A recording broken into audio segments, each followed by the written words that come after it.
Welcome back, everybody, to another episode of the Fearless Training Raw Knowledge Podcast with your host, as ever, myself, Alex Connor.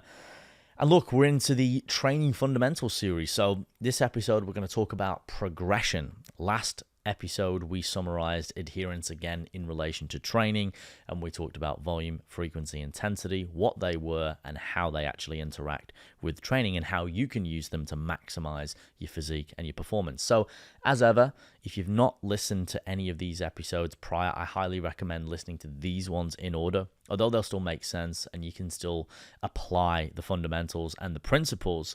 It's better if you listen to them in sequence because they are in order of hierarchy, and it'll just make a lot more sense and you'll get a lot more out of it. So without further ado, I'm going to keep this one as succinct as I can because we could really dive into some gritty areas, shall we say. We can get really granular with it. So first of all, progression.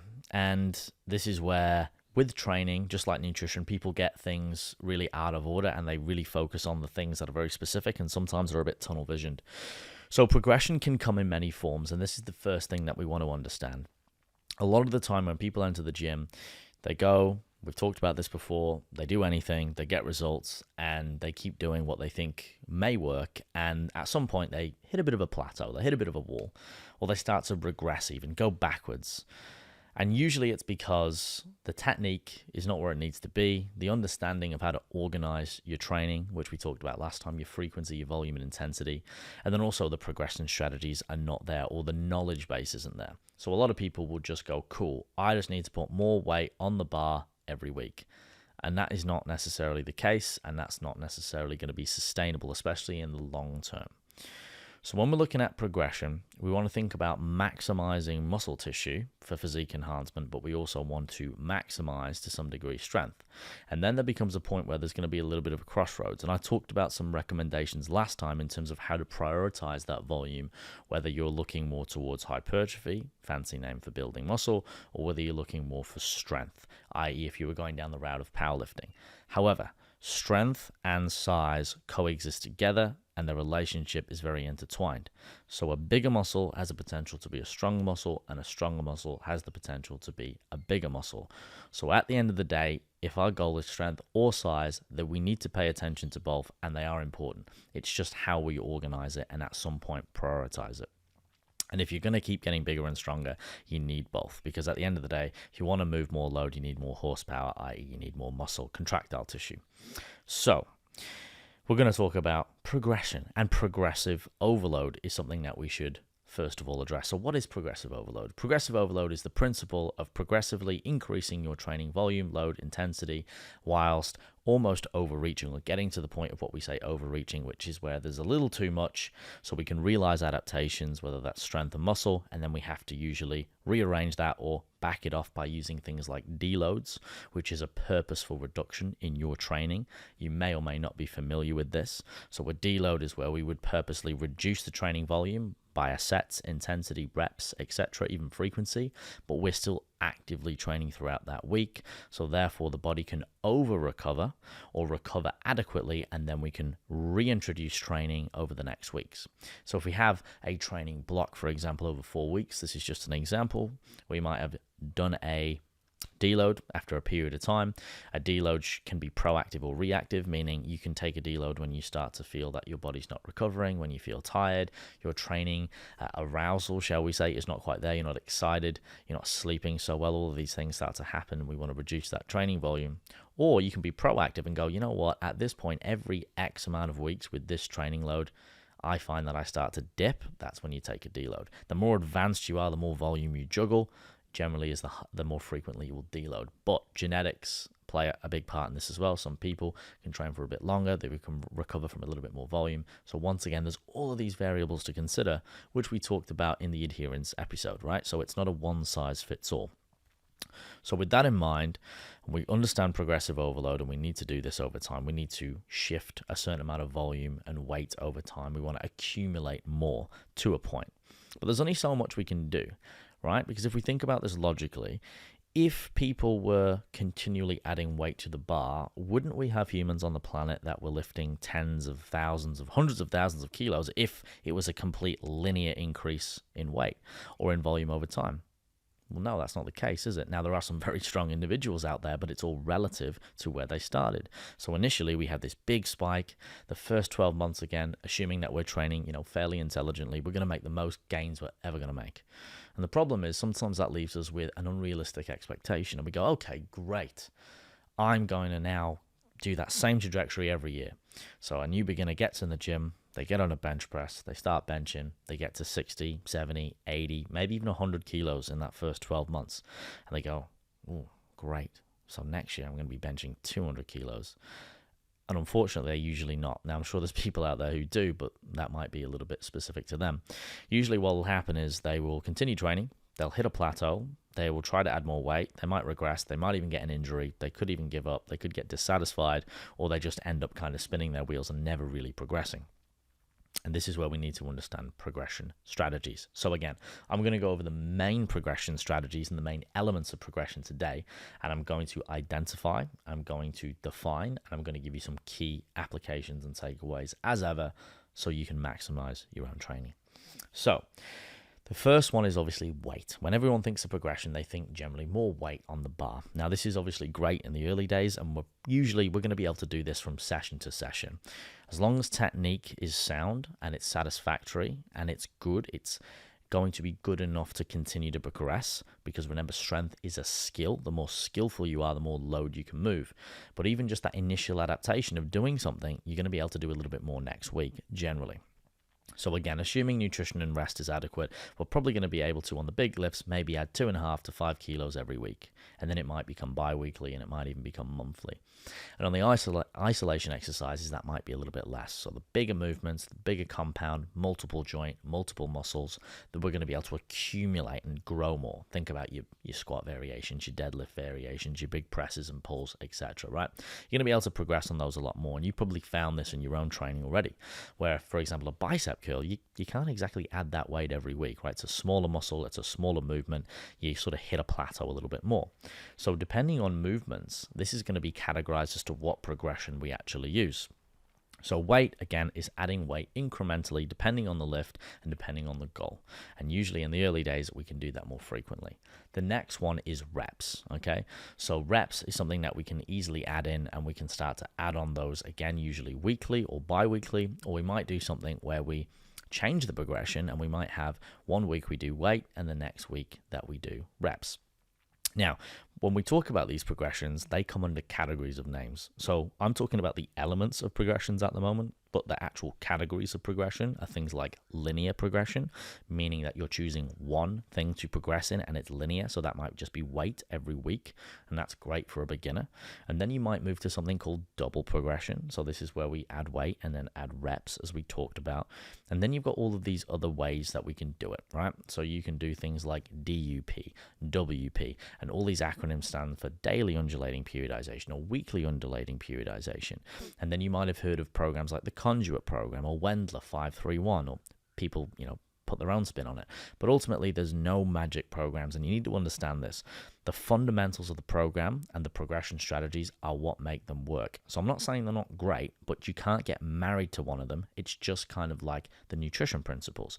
There's all of these different diets. There's keto, there's carnivore, there's this, there's that. But just because you got results with one of them doesn't mean that that's the way. It's the principle of the diet or the nutrition program that got you the results, i.e. usually the calorie deficit. But you don't want to adopt that. You want to use them as tools as and when you need them, based on your goals, based on what you enjoy, based on what you can adhere to. So I would start, for most of you listening, with linear and double progression before you start to go to something where you're doing weekly or daily undulating.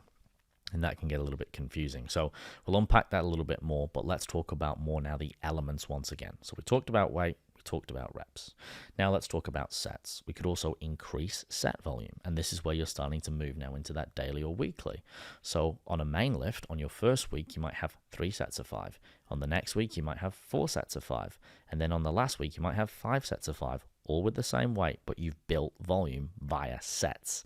You've built that volume over time, that work capacity. And then on the 4th week, you might drop the sets back to 3 sets of 5, and then you might increase the load, so the intensity. So say you were doing 3 sets of 5 at 60 kilos, then 4 sets of 5 at 60 kilos, 5 sets of 5 at 60 kilos, you go back to 3 sets, add 5 kilos, or 2.5, depending on the progression and where you're at. And then you start again with 65 kilos and you rinse and repeat. And you can get a lot out of that in the early days. And again, that is just an example. So again, you don't have to use that one specifically, but that is something that's going to be more inclined or advantageous of a bigger lift. Like again, a squat, a bench, or a deadlift. You wouldn't want to do that on a bicep curl. Why? Again, isolation versus compound. We can talk about fiber types as well. But again, I don't want to get too down the rabbit hole. If you think about doing a bicep curl, doing 5 reps is probably not advantageous. It's probably going to cause a lot of fatigue and a high risk of injury. So that's where on isolation movements we'll choose more higher reps. Anywho, form, another form of progression. Now, these forms that I'm going to talk about now of progression are going to be a little less mainstream, shall we say, or a little less elucidating for most people. They're not aware of them.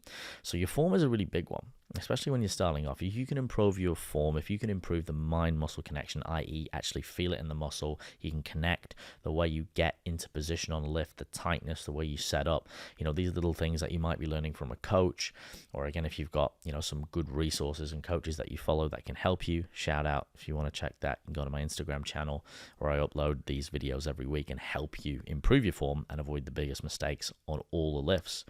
You can apply that and you might go, oh, you know what, I feel that better now. And because I feel it better, all of a sudden this lift is now easier, because when you're doing things more skillfully, they usually get easier, and then you can add more weight, and then of course they get more challenging. So form is a really big one, and it's very underrated. Again, I always talk about skill acquisition. I always talk about technique. It's the elephant. It's the elephant in the room that everyone really ignores. And I don't want to put it on a pedestal, but it's a large reason why most people don't look the way they want to look. And I use this example all the time. Go into a gym, how many people look like they actually lift? Everyone's doing the same exercises to a degree, all the equipment's there for everyone to use, but there's usually only a smaller percentile of people that really look, great. And look, that is sometimes part due to genetics, but let's assume that it isn't, because we can't control it. Now, what's the difference, right? Let's not even talk about nutrition and rest. Well, it's the way they lift the weights, right? It's the intensity. Are they working close enough to failure? Are they working with enough volume? Are they actually using correct technique that initially will manipulate or damage or cause adaptation for growth in the muscles? And oftentimes the case is no. And this is why we see people train for years and they get this initial bit of change and then they just look the same for 20 or 30 years. But they go, I've been doing this for years. Everyone else is on gear. That's why they're big. Not the case. So form is really, really big. The next one is we've got rest time as well. We could actually reduce our rest time. Now, again, there's a limiting factor to this. If we reduce our rest time so much, we actually limit and inhibit our capacity to lift. So on bigger lifts, this is where we might be getting up to that 2, 3, 4 minute rest time. For most people, they're not going to need to do that straight away because we're working on skill. We're not going to be working with a large intensity, i.e. weight on the bar, but we may increase that over time. And we may then go, okay, cool. Could I get through more volume or this total session in slightly less time with still good form and the same weights? So again, a little bit more rarer, progression strategy, but still a valid one. And again, depending on your goals, could be very valid for you, especially if you've got time limits or you're only able to get in the gym a couple of times a week. Again, you don't want to rush your lifts. The bigger lifts need more rest. The smaller lifts, again, you can have, a little less time because the recovery there is faster. So on your big lifts, again, we talk about that 2 to 4 minute mark, compound lifts. And then as you get to the latter end of your workouts, it might be sort of towards that minute and a half, 2 minutes mark. The next one is intensity techniques. So intensity techniques are things like supersets, drop sets, partial reps, all of these, things that you may hear or you may see in certain programs, and sometimes they're sort of littered throughout them or sprinkled throughout them, and sometimes a little bit overdone as well. I'm not a huge fan of overusing these techniques, but they are great tools. But I think a lot of people use them like a hammer. They get it and they just nail everything, and they try to do supersets on everything.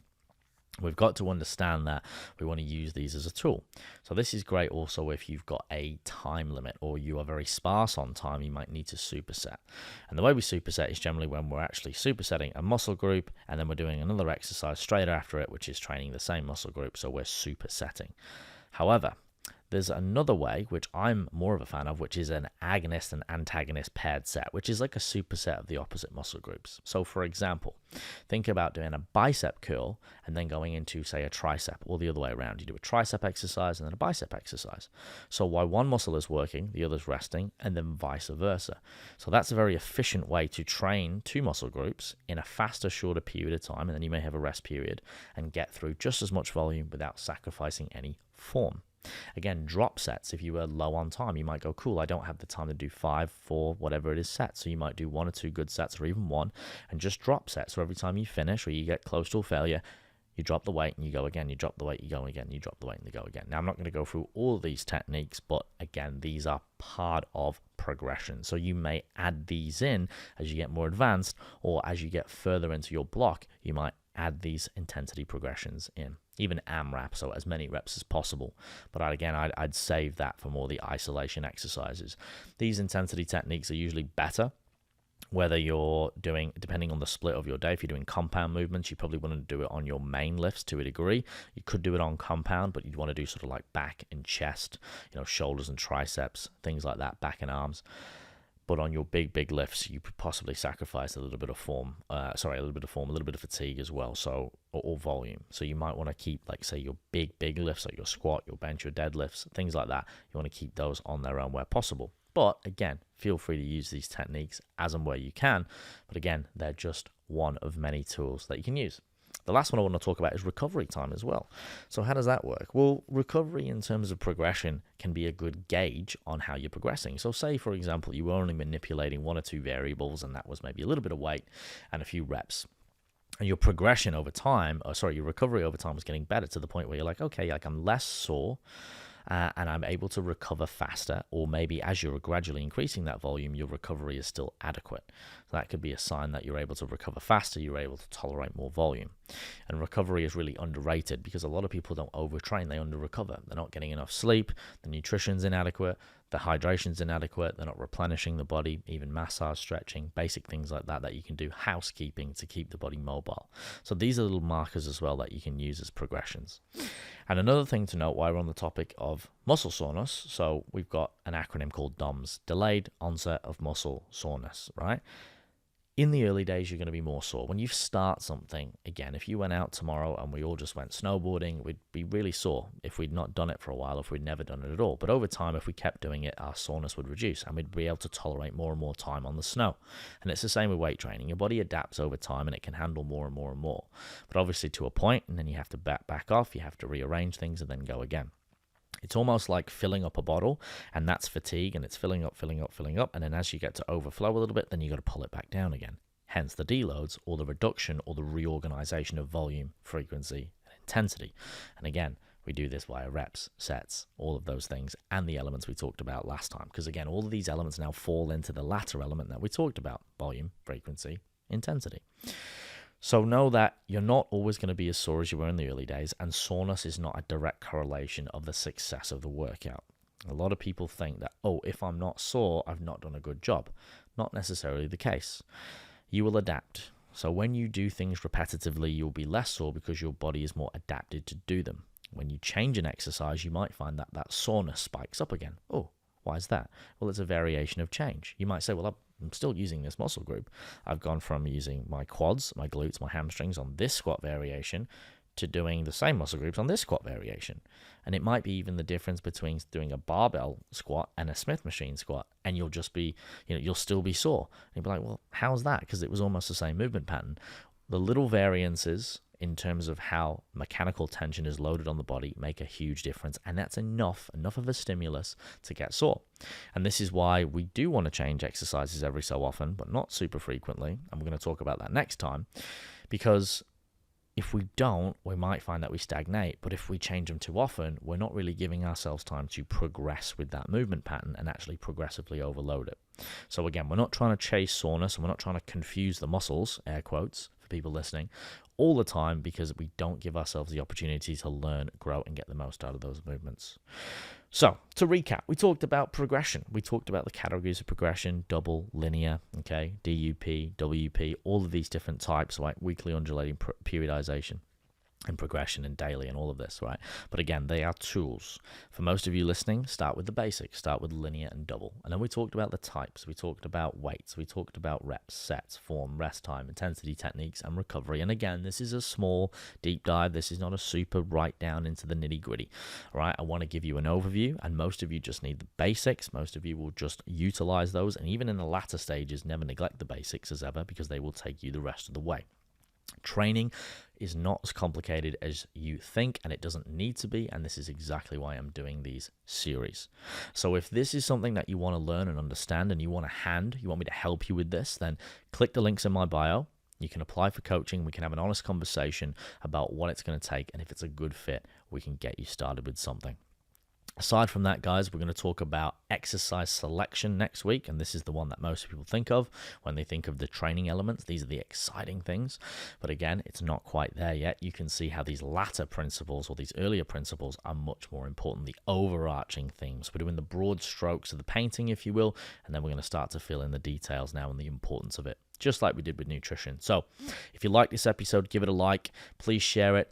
Big one for me is, can you please leave a rating and a review? I've realized that I've not really asked many people to do this, and there's a lot of people that listen and tune in and enjoy it. So it would really help me out if you could take 1 minute, scroll to the bottom of wherever you're listening to, leave me a rating and a review. If you're not sure, DM me, I'll show you how.